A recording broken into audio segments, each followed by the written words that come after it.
Okay, welcome to the beginning of year 4. And what we decided to do this time is we're going to go through a review of everything that happened during the last 3 years. And we'll do that in 1 hour, hopefully. Okay, now, by way of introduction, there is no person sitting here today who does not have some sort of a barrier, some sort of a mountain that they've got to climb. Either a financial obstacle, a psychological obstacle, an emotional obstacle, some sort of physical obstacle. Every single person here is experiencing, to some degree, some sort of a crisis in their life, which it seems like it's impossible to get out of. And the question is, do we just make peace with these mountains that surround us, or is there another way? Is there another path? The approach that we're learning together is an approach that was put forth by the Mashgiach, the spiritual supervisor of the Mir Yeshiva in Poland, Rabbi Levavitz. And Rabbi Levavitz gave one class that went on for about 2 years. And during that one class that went on for about 2 years, he gave it every single day for about 2 years, he explained that a person is given a choice in life. They can live within nature, or they can soar beyond. And if they want to soar beyond, there's a technology, there's a path, there's a tool that was handed down to the Jews at Mount Sinai. And that tool is a tool which enables you to levitate, to go beyond the mountains, to lift yourself up above the obstacles. And then he proceeded to list off exactly how that system works. And that's the system that we're reviewing right now. Today we're going to try to go through the 10 initial points in his essays, in his book.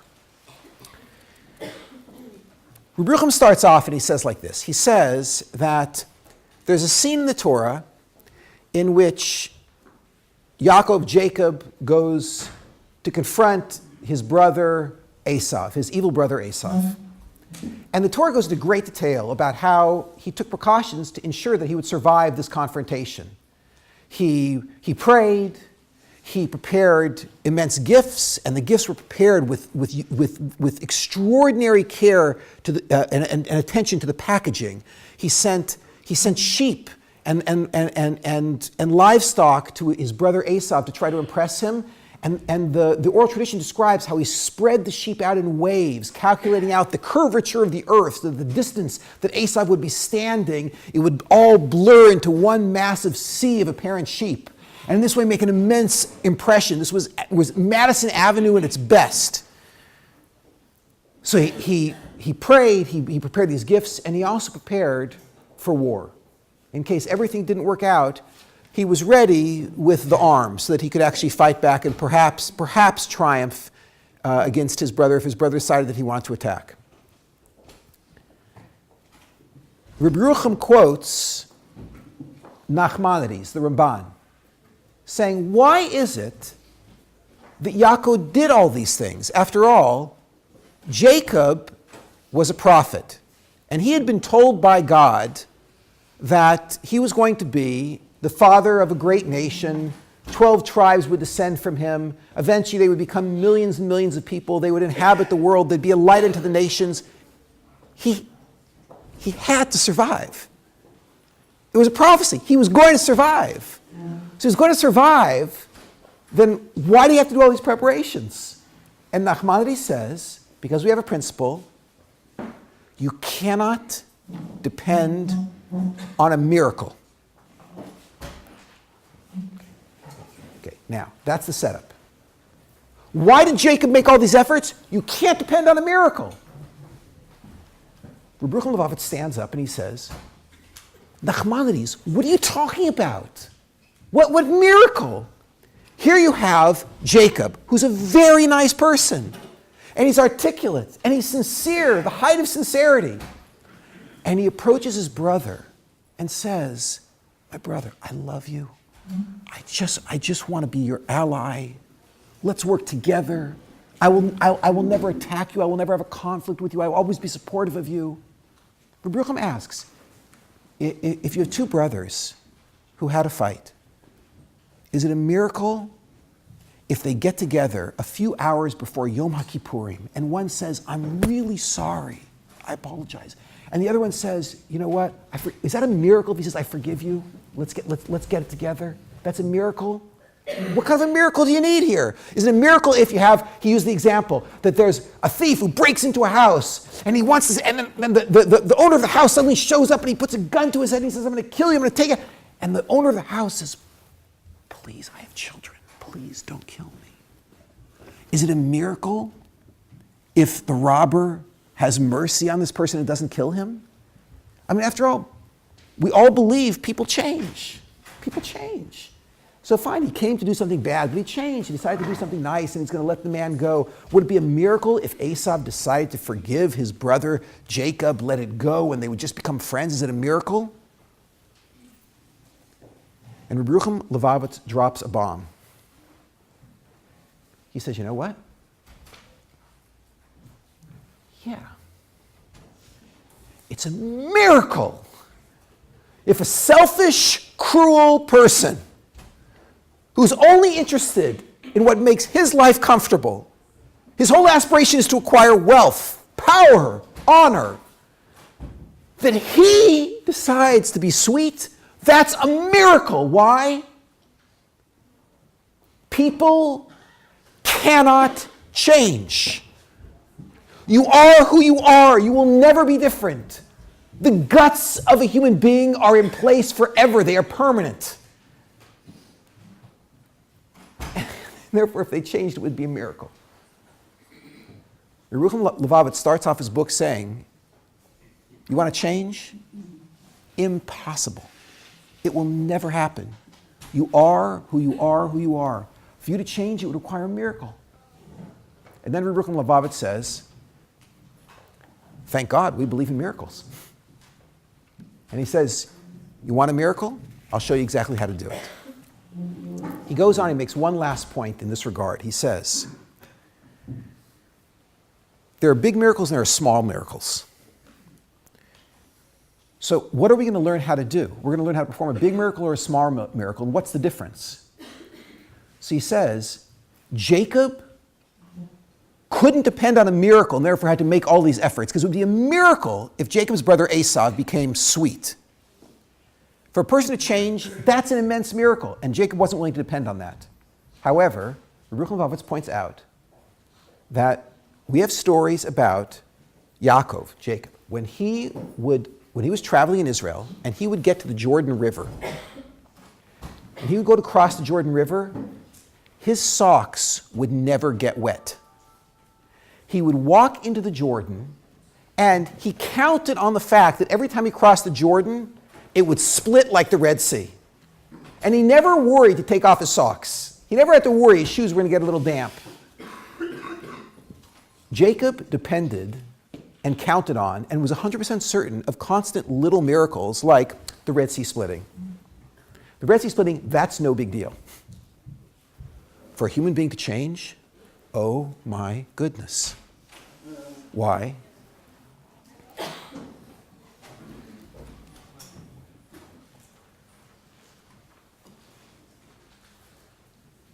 The more closeness in the physical world is measured by inches. Closeness in the spiritual world is measured by similarity. The more similar two things are, the more spiritually close they are.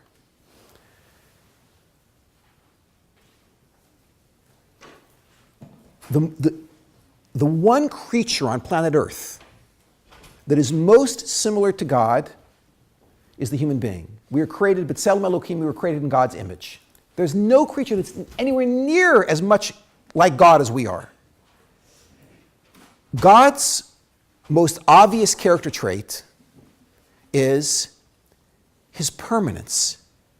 He is who he is. He never changes. Therefore, a human being so close to God is the most permanent of all creatures. A tree can change. Dogs and cats, no problem. Yeah? human beings that are so much like God, because they're so much like God, they're very permanent. For a human being to change would require an immense miracle. That's the kind of miracle that we're going to learn to perform. And once you have the ability to change yourself, then small things like walking across the sea and having it split, that's no big deal. Okay, that's his introduction. Point number 1 on your sheet. Is it possible for a person to change? Within nature. You'd have to rise to the level of the supernatural. That's what we're going to learn how to do. Point number 2.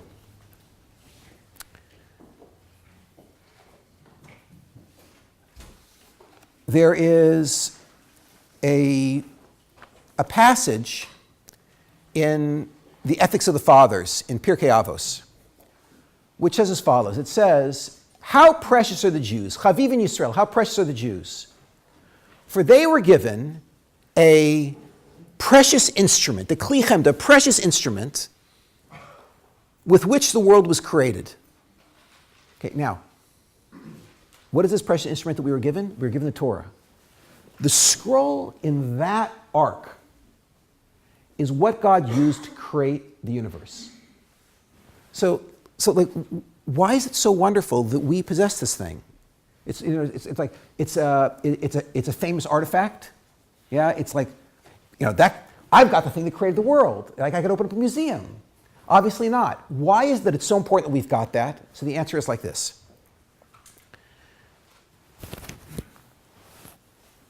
When God created the world, he took out a device called Torah. He flipped it on. Okay, now, this thing called Torah is a nature creator. So God took it and he went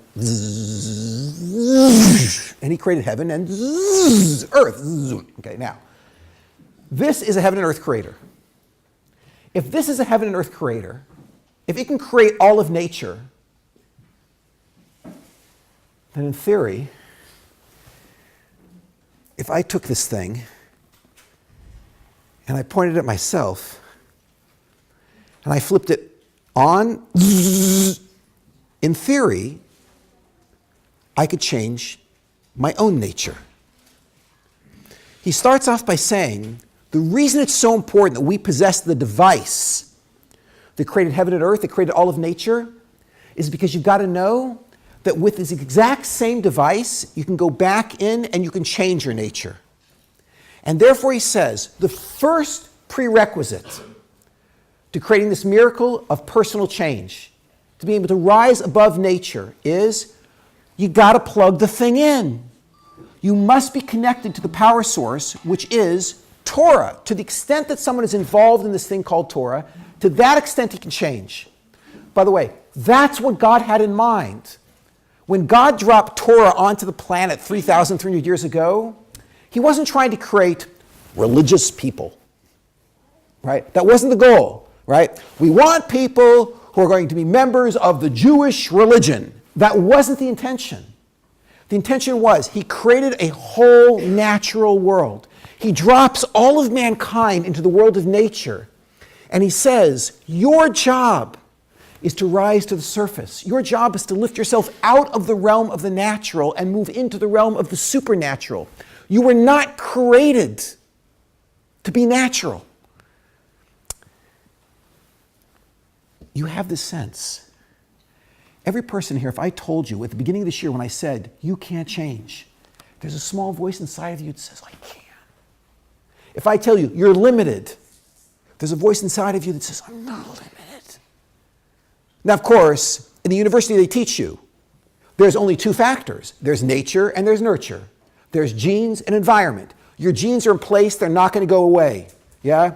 You are dumped into this environment, and once you're in that environment, then that's who you're going to be. So the university tells you you are locked in. But there's a still small voice that says it's not true. And that's because God pre-programmed you to know that you can get out. And the purpose of giving the Torah was to enable you to rise above the realm of the natural. When a baby pops out of the womb, he says, feed me, keep me warm, cuddle with me, right? Take care of me in the middle of the night, and if you do not do all this, I will blast your ears out. The nature of a child is he comes into the world selfish, essentially insensitive, cruel. He's on a trajectory. And if the child never gets off that trajectory, if he doesn't veer, then what you end up with 50 years later is a 50-year-old baby. Selfish, take care of me, do all this, and if not, I will blast your ears out. This is a human being in natural form. That is a human being within nature. But we don't have to remain in that state. That's not the goal. The goal is to become a hero, a person who is infused with altruism, a giver, a lover, someone whose life ethic is,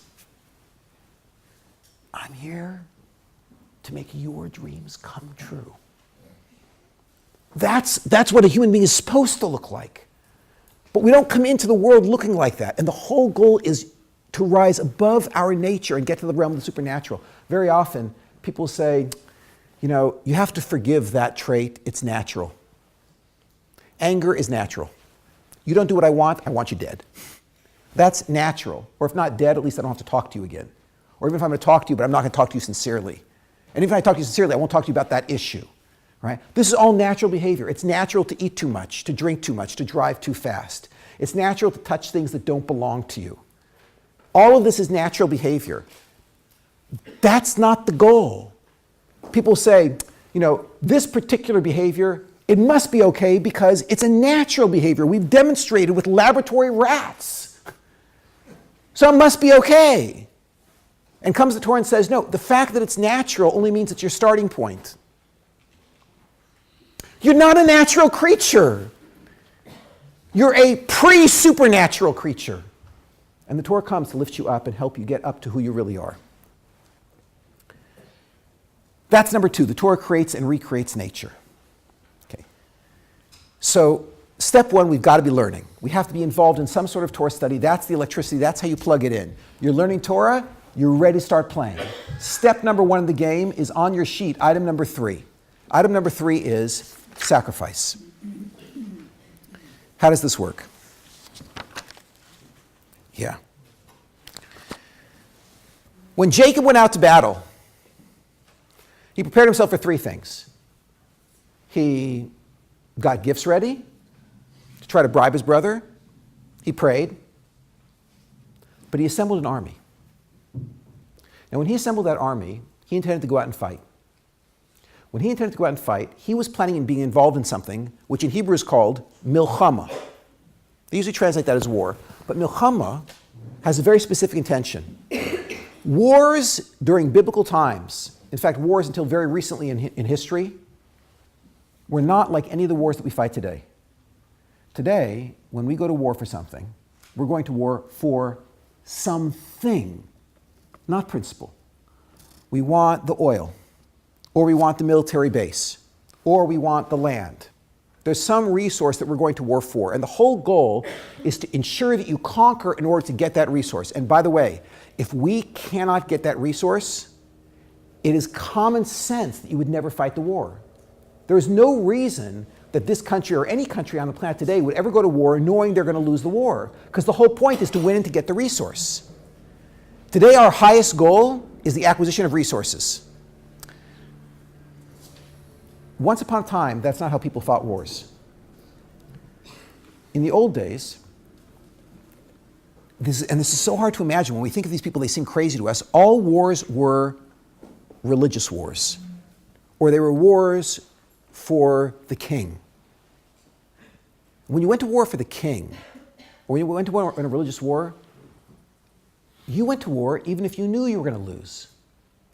Why am I going to war? I'm going to war for the honor of the king, knowing I will die. Or I'm going to war for the honor of my religious beliefs, knowing that I'm going to die. There was a concept called self-sacrifice. Okay. That concept is entirely foreign to the natural world that we live in. In nature, the whole point is survival of the fittest. It's all about hanging in there, never losing. And if you're going to play and lose, you don't play. the concept that there's a principle that's worth more than my life is so foreign to us that when we hear about people who would give up their life for something, we assume they're not psychologically well. Because no psychologically well person would ever have anything in their life worth dying for. But by the way, already when I start to use this vocabulary, you start to see that people who have nothing worth dying for have impoverished lives because they don't possess anything that's more valuable than their life. For we as Westerners, can you imagine if there was something that you owned which was even more valuable than life itself? It's like it's incomprehensible there could be anything that precious. But once upon a time, people felt that there were things that were more precious than life itself, things that were worth dying for.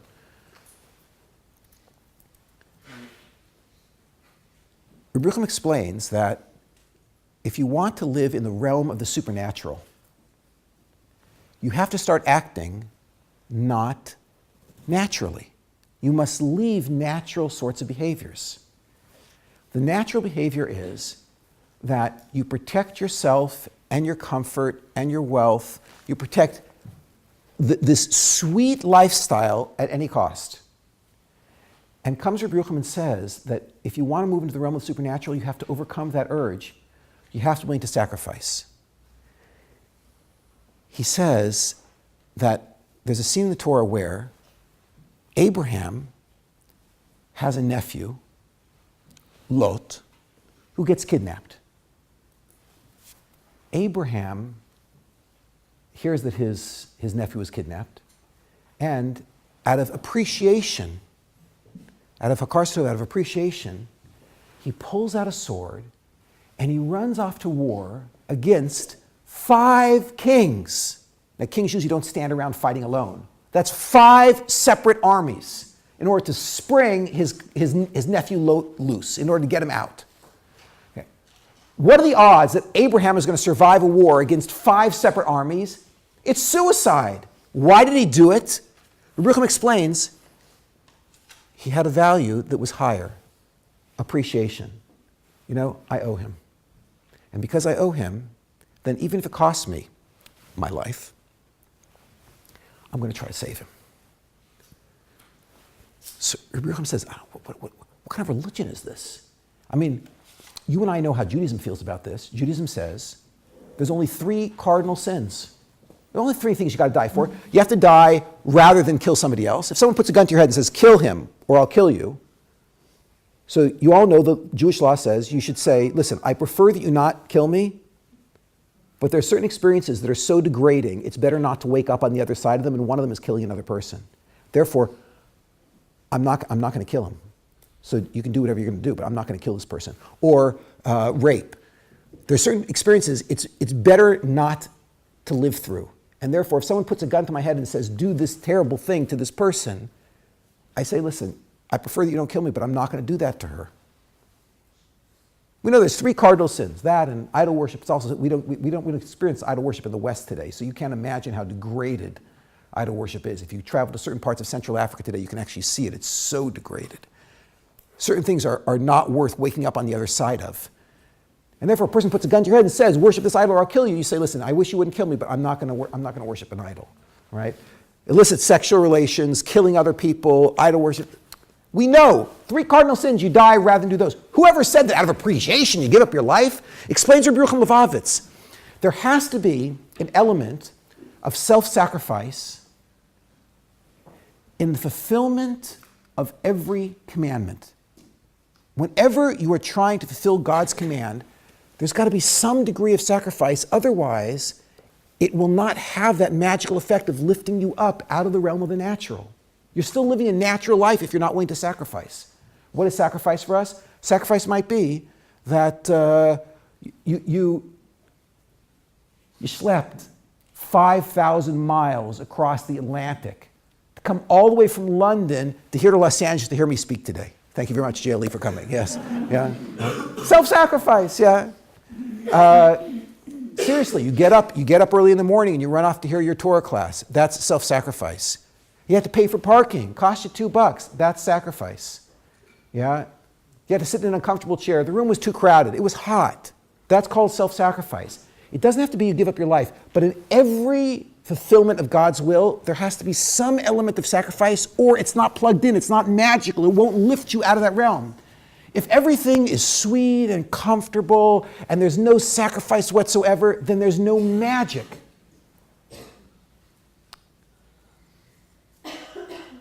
Today, a kid heads off to university, and the child expects that my parents will pay for university. And if the university is away from home, then he expects my parents will pay for a dorm for me to live in or for an apartment. And I live far from the universities. My parents have to buy me a car. And then when I graduate from university, I expect I'm going to get a high-paying job. I'm not going to work for $3 an hour. I graduate from university. I expect to come in as, if not the CEO, but at least, some important position in the company. There's all these expectations. It should be easy. That's the way that it should work. You graduate from law school and you get the job. Okay, today people are waking up. That's not reality. That's not the way that it actually works. And certainly, for my parents and my grandparents and my great-grandparents and my great-great-parents, they never knew of such a thing. Yeah? They started in every generation with nothing. And they worked like dogs. They slaved away to try to put food on the table. And it wasn't comfortable. And they did anything they could do to make things work. And in addition to that, they kept Shabbos. So that when the guy hired them in New York and said, I'll hire you, but I hope you're not one of those religious Jews, and on Saturday the guy doesn't show up, and when he shows back up on Sunday, the employer says you're fired. So every week you had to go get a new job. That's the way that it used to be. But to keep Shabbos, you had to lose your job every week. So today we're starting to get back into the reality that to accomplish something in life, it requires sacrifice. It's not going to be easy. Certainly to accomplish something in spirituality, if there isn't sacrifice, it will not happen. These are not popular words. That's why most people live natural lives and end up caught in the trap. They're like the mouse on the wheel and they can't get off. Because unless you lift yourself up out of the natural world by sacrificing, you're stuck, you're locked in. Next item on your list, beyond sacrifice.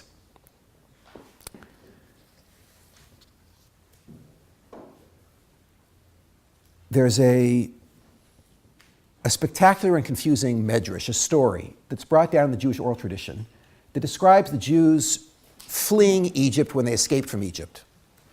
There were 10 plagues. In the midst of these 10 plagues, Pharaoh ejects the Jews, get out of here. In one day, 3 million people flee the country. They go running through the desert. As fast as they can, they get away from Egypt. They're running. Boom! They hit the Dead Sea. That means the Red Sea. They get to the Red Sea. That's it. Massive hurricane. They can't cross. They turn around to try to go take a land route. Lions, tigers, and bears. They can't go this way, there's a hurricane. They can't go that way, it's lions, tigers, and bears. The only place they can head is back to... Oh my God. They turn around, and there he is, coming over the hill, none other than the Pharaoh himself, Hitler, with his army, the man who wants us all dead. And the chariots are coming down the hill. And the Jews burst out in prayer, and the verse says, Uparo hikriv. In the English translations, it always says, and Pharaoh drew close. He approached. Okay. But you know Hebrew grammar. Uparo hikriv. The hey of hikriv is causative. Literally the phrase uparo hikriv means, and Paro, Pharaoh, caused closeness. What's the verse talking about? And then it dives into this incredible metaphor. There was a prince who was wandering through a forest. And as the prince was wandering through a forest, he heard screams. He rode his horse towards the screams, and as he rides his horse towards the screams, there's this young maiden, a princess, and she's there, and she's being abused by these terrible robbers who are trying to steal from her. The prince sees the scene. He rides in on his horse. He knocks over the robbers. He picks up the princess, puts her on a horse, and just rides off into the sunset. The whole time she's saying, "You saved me, you saved me." He says, "I know." Yeah, right? So they ride off towards his castle. He takes her to the castle. He really would like to ask her to marry him. But he feels like, I can't ask her today. It's abusive. She just had this rough day. She'll say yes because she's so emotionally moved. Let her calm down for a couple of days. Then I'll pop the question. He takes her back to the palace. He says, "Listen, the West Wing is yours." He gives all of his servants instructions. Take care of her, right? They bring her beautiful clothing. They make her spectacular meals. Any kind of entertainment she needs, they take care of. A week goes by, 2 weeks goes by. He doesn't hear anything from her. After a while, he sends a message. He says, "Could you ask the princess if it's possible I could speak with her?" The servant comes back, and he says, "I asked her. She says she's busy right now. She can't talk." "She's busy? What is she doing?" "She's studying for her GREs." Yeah? So he says, "Tell her I really want to speak to her." He sends message after message, and she can't. She's redecorating. Yeah. She's not going to give him the time of day. Prince only has one option. Prince sits down at the table, and all of his most trusted officers are sitting around the table. And he says, "Gentlemen, you understand what needs to be done." They all nod. He says, "Tomorrow, 3 o'clock in the Rose Garden.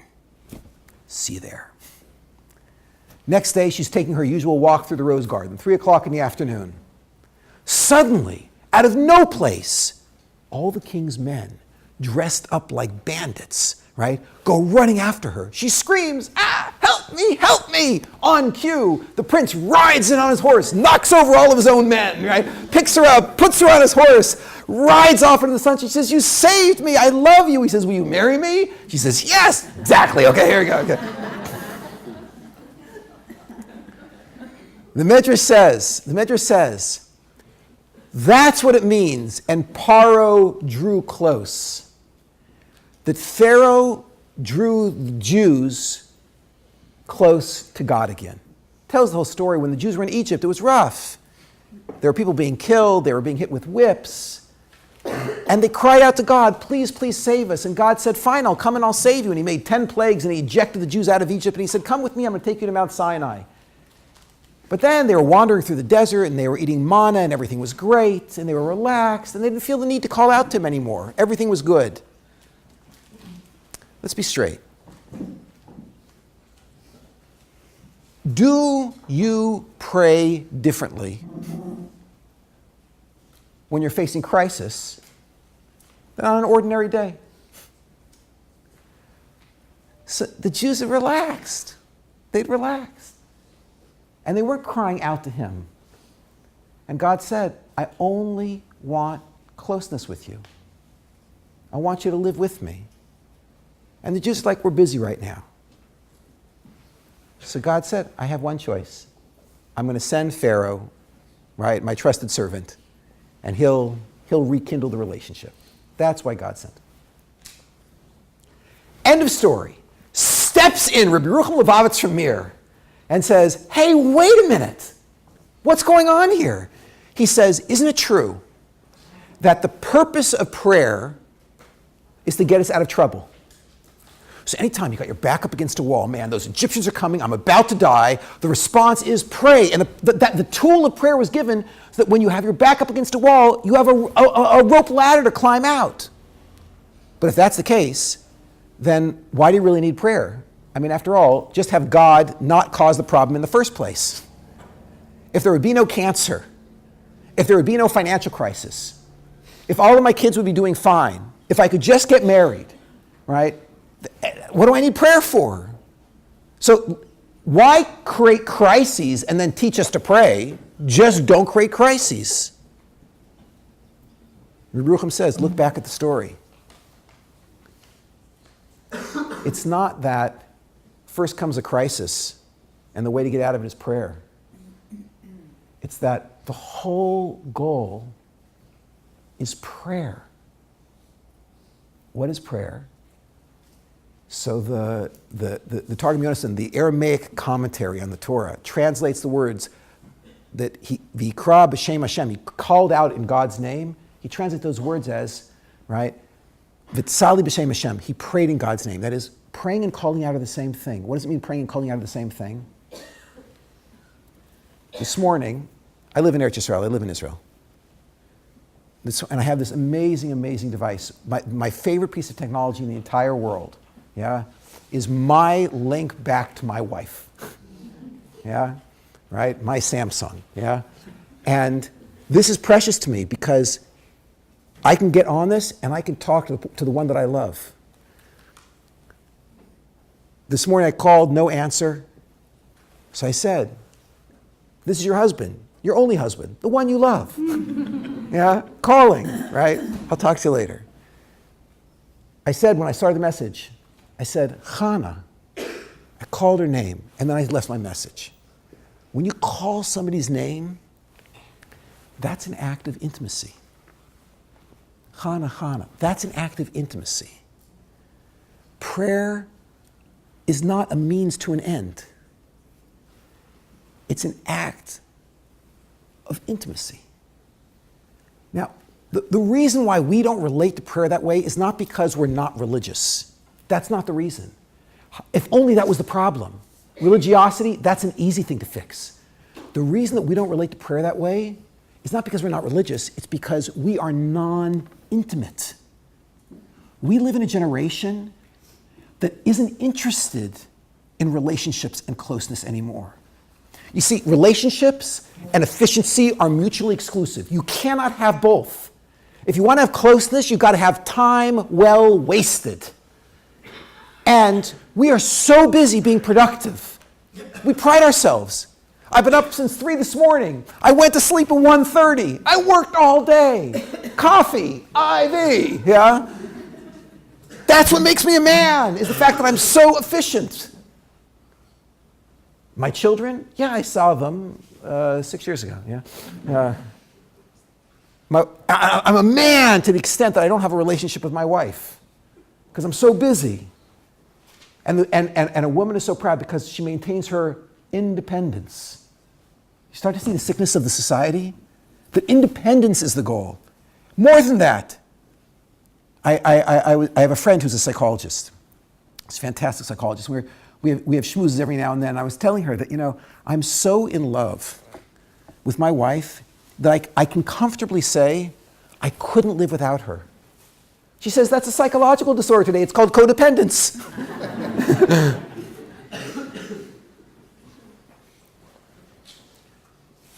The problem is not that we're not religious. The reason that I can't relate to prayer is because I'm not a person of intimacy. Watch this. The whole goal here is to move from the realm of the natural to the realm of the supernatural. In the natural world, there is something, I admit, there is something in the natural world called procreation. But there ain't no such thing as love. Love is supernatural. It's a gift of God. It only exists when you move out of the realm of the natural. In the natural world, survival of the fittest. The selfish gene. Me first. I'm not happy. Moi, moi. It's all self-focused. That's natural. To be in a state where the only thing that matters is that I want to make your dream come true. That is not a natural state. That's a supernatural state. Why did God create the universe? It's not because he needed anything. God is a lover with a capital L. He just wants to give and take care of and make dreams come true. And he is the model that we're trying to follow. Therefore, if you want to move into the realm of the supernatural, Rabbi Leib Kelemen says, you must be involved not only in Torah and sacrifice, you must be involved in prayer. You got to talk to God. I'll tell you a story. Several years ago, I wrote a book on parenting. And the book that I wrote talked about three very important principles in parenting. Planting, which is a cognitive process, building, which is a behavioral process, and prayer. And I explained that if you want to bring forth the potential of another human being, whether that other human being is a child or a spouse or a student or even yourself, you have to be involved in this cognitive process, this behavioral process, and prayer. Prayer is the key third ingredient. The book, the manuscript, got a tremendous amount of attention, and three networks, ABC, CBS, and NBC, all said they wanted to cover the release of the book, and they wanted to know if I would go on talk shows. So in my great modesty, I said no, but okay if you force me. And I ended up going on about 100 talk shows across America. When they presented in order to do this, you actually have to be represented by a PR firm, so Reuter Finn represented me, and Reuter Finn came to me and they said that, we're happy to take your case and we're very excited. We think it's going to be a great book. In fact, they told me in advance, most people don't realize this, they said it's going to be a bestseller. So I said, how do you know? They said, well, and they explained to me the whole process that bestsellers don't happen spontaneously. A bestseller is actually chosen by the PR firm together with the publishing companies, and they schedule the release of bestsellers spread out enough so the market can handle the influx of cash each time when they release a bestseller. They don't want to release bestsellers too close to each other. So your book is going to be a bestseller, and so we're going to train you. We're going to give you television training so you know how to appear on television, how to speak, how you have to dress. You can't wear a white shirt on television because white bleeds out with a color camera, and therefore you have to have a shirt that's a little bit off-white. And how to speak, and you never cross. And all sorts of interesting television training. And one last thing, when you present your book, we're very interested that you present, we noticed there's three principles: planting, building, the cognitive, the behavioral, and prayer. So we think America is going to go wild over those first two principles, and we really recommend that you speak about planting and building a lot. The cognitive and the behavioral, talk about that. So I said, what do you mean? And they said, we're sure you understand. So I said, listen, I can't betray the tradition. The tradition was always that there's three things that are required. This was a Jewish belief, that if you want to bring forth human potential, you plant, you build, and you pray. So the representative from Reuter Finn, she told me, she said, we're sure that you'll make a different decision. And you have to know that if you mention the word prayer on national television, we will drop your book. So we're sure that you will make the right decision. Fine. My book was scheduled for release in August. But because of another bestseller, they ended up delaying it, and 16,000 copies of this book sat in a New York warehouse for an extra month while we waited for a September release. And it was making me crazy because it was such a good book and I wanted it to get out and really help people. And the representative from Reuter Finn said, I'm sorry, just relax, you'll have to wait. Fine, so my first appearance was going to be on the CBS morning show, and I packed up my valise and I'm ready to go, and I flew to New York, ready to present the book. The only thing was, I presented the book in late September 2001, and just a few days before I arrived, there was this terrible accident in New York, and 2 buildings fell down. And when I arrived in New York, there were banners hanging from the buildings that said, "Pray to God." I went on this show on CBS, and the interviewer started asking me, I see you have a principle called planting, what is that? And I explained the cognitive process. I see you have another principle called building, could you explain that? And I explained the behavioral process. She said, I see that you have a third principle, do you want to speak about that? And the representative from Reuter Finn was standing behind a glass window next to my best friend, right, going, yeah? My best friend was going. And I said, yeah, there is a third principle. She said, I see it's called prayer. Do you want to talk about what exactly that is? And I turned to this lady and I said to her, tell me something. Are there circumstances that you never want your children to experience? And there was this deep contemplation, this moment of silence. And her eyes got wet and she said, yes. There are circumstances I never want my children to experience. And I said to her, tell me something. Are there people that you never want your children to meet? And she said with tears in her eyes, yes, there are people I never want my children to meet. And I said to her, tell me something. Be honest. How much control do you have over whether your children experience those circumstances or meet those people? And she said, none. And I said, today, if you do not pray for your children, you are insane. And she said, yes, you're right. And my friend went, ah.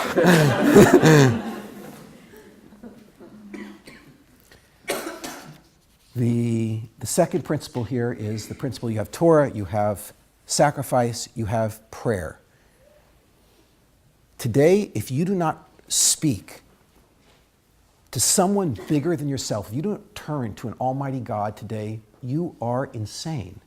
And more than that, you're locked into a world where there is no intimacy, there is no closeness. The next principle that Rabbi Leib Kelemen introduced, and this is a fascinating principle, is that there are really two separate expressions of the divine will. One expression, which we're all familiar with, is at Mount Sinai, 3,300 years ago, God delivered to the Jewish nation that book, the Torah. And the Torah is passed down from generation to generation, teacher to student, father to son, mother to daughter, throughout the generations. And until today, the Jews are walking through history, carrying this tradition from Mount Sinai. That is one revelation of God's will. But there's another. At every single moment, a human being is capable of tapping into ongoing prophecy. And there are many, many, many people, we're talking about millions on planet Earth, who experience this on a daily basis. The prophetic organ in the human being, the one that allows you to tap into this second revelation of God's will, is called the cerebrum. It's your intellect. And God whispers into your intellect his will. That's called common sense. Or in the language of the sages, it's called derech eretz, the way the world functions. A human being is obligated to follow God's will, both the Torah and this other revelation, which you can get constantly just by thinking. A person is obligated, Rabbi Leib says, to be reasonable and rational. Now, of course, sometimes there's a conflict between what it says in that book and what's reasonable and rational. It's reasonable and rational that you should, for example, eat every single day. Otherwise, your blood sugar will drop, it'll mess up your metabolism. There's lots of good reasons to eat every single day. But it says in that book that you don't eat on Yom Kippur. So whenever there's a conflict between the supernatural revelation and the natural revelation, the supernatural revelation always wins. But unless there's a conflict, you are required by Jewish law to listen to derech eretz, to listen to the intellect, the common sense. And Rabbi Leib says that it is no less of a spiritual achievement to follow your intellect and live reasonably as it is to keep any there. He says there's no difference between keeping kosher or keeping Shabbos on one hand, and on the other hand, when you write out a check, to mark in your check register the amount of the check so your next check doesn't bounce. To not eat a high-salt, high-fat diet. To follow what's obvious and reasonable. When you park your car, put money in the parking meter so you don't get a ticket. Live intelligently. You're going to drive a car, put on a seatbelt. To live logically, he says, is a religious obligation, and more than religious obligation. He says, it's part of the ladder that you climb to get out of the world of the natural. And he explains like this. These two revelations are not side by side. They're not parallel.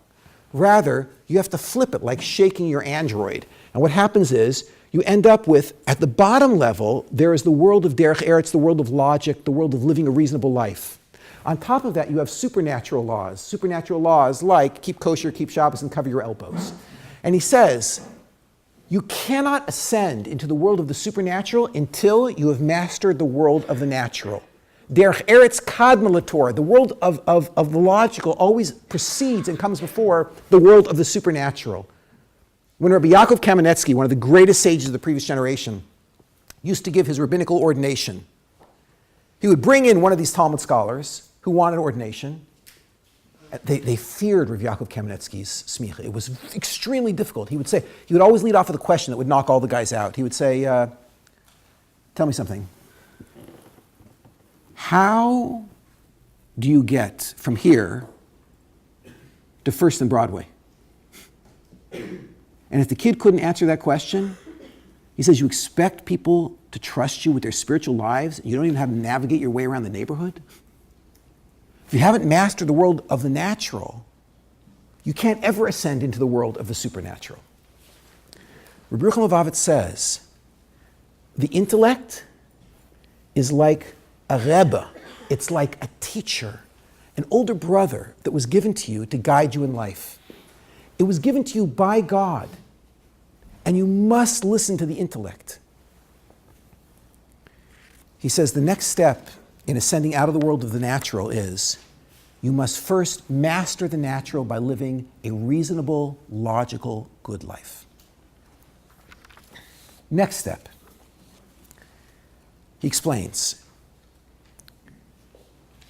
there's supernatural law, the 613 commandments, and there's natural law. Again, live reasonably. He says there are two differences between these two bodies of law. The first difference, he says, is latitude, and the second difference, he says, is mercy. In either system, if you violate the law, there are consequences. But the consequences are very different. How? If a person eats one small microscopic piece of pig, he has violated supernatural law. That's problematic. If I go for a short 30-meter drive up the street without a seatbelt on, it's possible I have not yet violated natural law.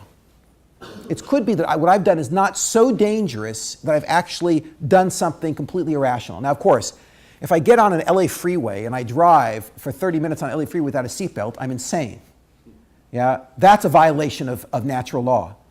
It turns out that by supernatural law, if I light just one candle only 15 minutes after the sun sets, I've already violated the Sabbath. But I can eat a little bit of salty food, and I haven't necessarily violated the laws of nature. There's more latitude when it comes to natural law than when it comes to supernatural law. So in a way, natural law is much more easygoing than supernatural law. But on the other hand, when I violate a supernatural law, I eat a piece of pig. That generates consequences.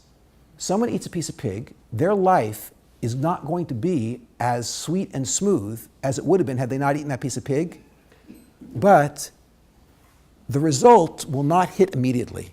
If I eat a piece of pig, the result of that may not hit for 50 years. It could be that 50 years later I experience some circumstance as a result of having eaten that piece of pig. In that way, supernatural law is pretty easygoing. It gives you a lot of time to fix up a mistake that you've made. Not true about natural law. You know the second that you violate natural law. The moment that you violate natural law, instantly the consequence comes. And therefore, it's a little bit scary to violate natural law because there is no time to fix things up. You violate natural law, you know it immediately. Moving down our list. The next step, he says, is you have to strike the appropriate balance between trust in God and making your own natural efforts. What is that balance? It's very interesting. Most people think the balance is that if you have a lot of trust in God, then you actually don't have to make much of a natural effort because after all, God will come through for you. That's sort of like a religious personality. Religious people think that way. Rabbi Leib shows from many, many sources it's not true. He says, what is trust in God? And he quotes a famous book, The Chovos HaLevavos, The Duties of the Heart. He says, trust in God means that you do every single possible effort that you can make in order to make this thing happen. You have a dream, you sweat over it. 24/7 you're working for that thing. You give it everything that you've got. Well, where's the trust in God? When your dream comes true, after all those efforts, you admit, I really had nothing to do with it. In the end, it was really just a miracle that God dropped into my lap. I have a number of students who are financially very, very successful. And they've made millions. And the one common thread that I find among all of my students who are millionaires is all of them are the first to confess that, I just got lucky. It just fell into my lap because I was making all these efforts over here and then it just popped up from over there. Anyone who's had wild success in any area of their life knows they didn't do it. Talk to people who write books. If the book's a bestseller, they'll tell you it was the strangest thing. I was typing and it was me typing, but it was not my words going down onto the page. Talk to someone who has an amazing medical career, and they'll tell you, this discovery, just like out of the blue, in the petri dish it started to rot, and there was like this stuff there, and I put it in bacteria, and it killed the bacteria. It's amazing. Trust in God means that after you put in all of your own natural efforts, you know that it's not you that did it. And he says, trusting in God in this way, knowing that it's not you, that's part of moving into the realm of the world of miracles. As long as you think that you're running the show, you can't experience miracles. There's a certain humility that's required. Moving towards the bottom. The last two elements in making miracles that we've covered in this last 3 years.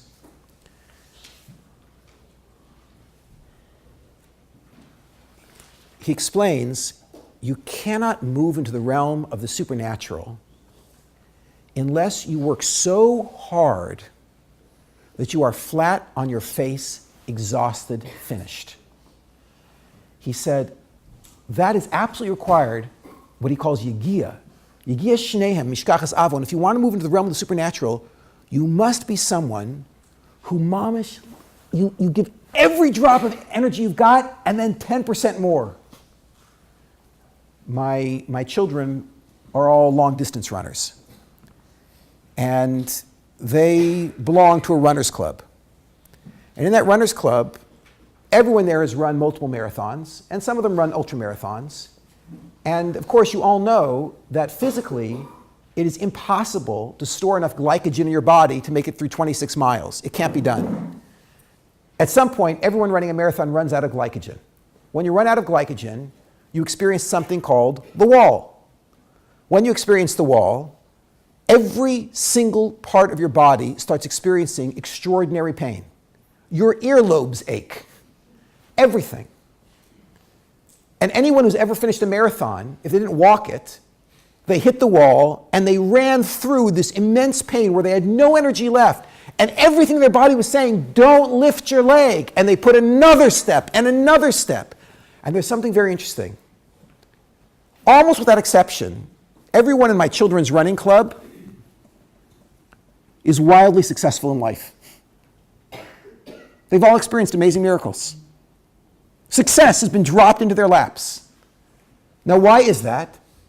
Coincidentally, they happen to have acquired a trait of, I give it everything that I've got and I give it 10% more. And when everything hurts and I feel I can't take one more step, I take another 100. That trait is absolutely required if you want to step out of the world of the natural and move into the world of the supernatural.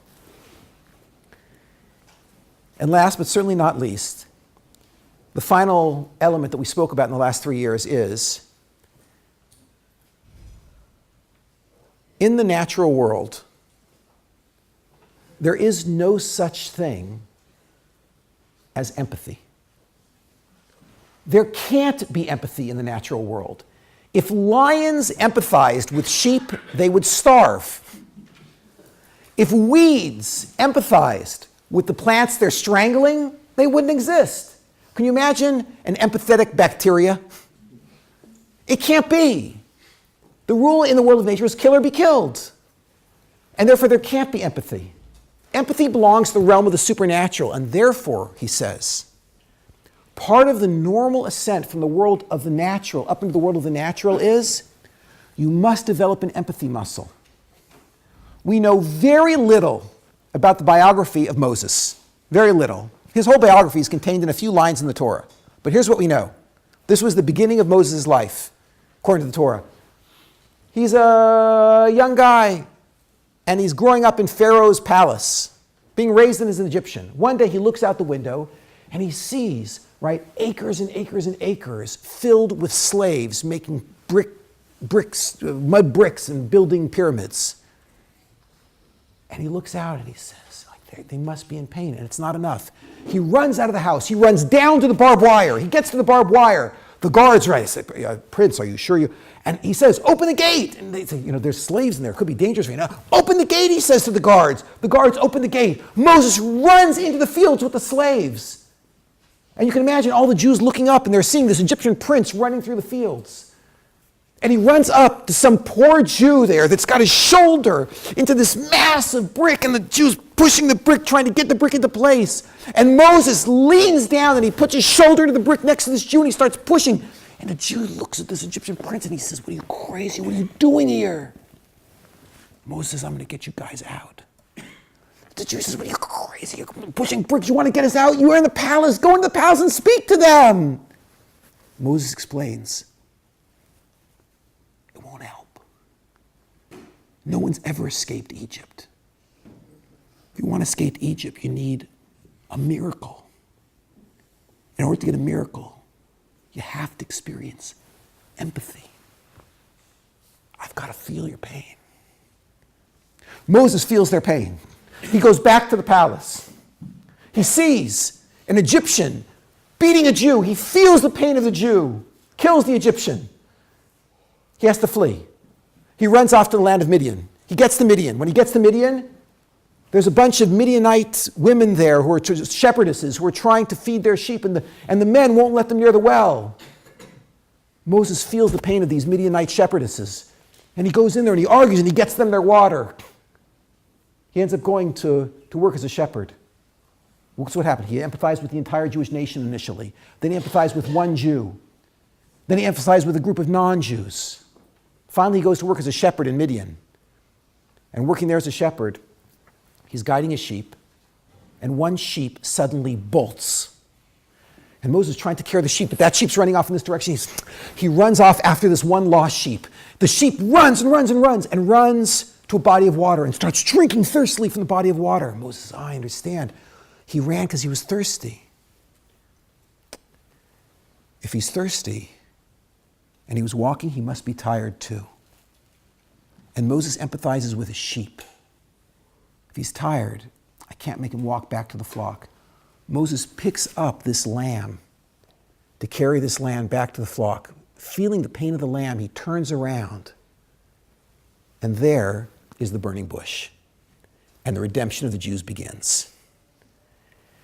If you want miracles, you must move from the world of the cruel into the world of the empathetic, where you actually can feel the other's pain. What we just learned is, it's impossible to get a miracle. Certainly personal change is impossible unless something supernatural takes place. In order for something supernatural to take place, you've got to plug into the supernatural, the Torah. That's the 110 volts. And more than that, you not only have to plug into the Torah, but you must be involved in some sort of sacrifice. Life can't be cushy. You have to be willing to let go a little bit of that which is comfortable. You must be involved in prayer. You have to make sure you also keep the laws of Derech Eretz. You must live an intelligent life as well, not just what we would call a religious life, but an intelligent life.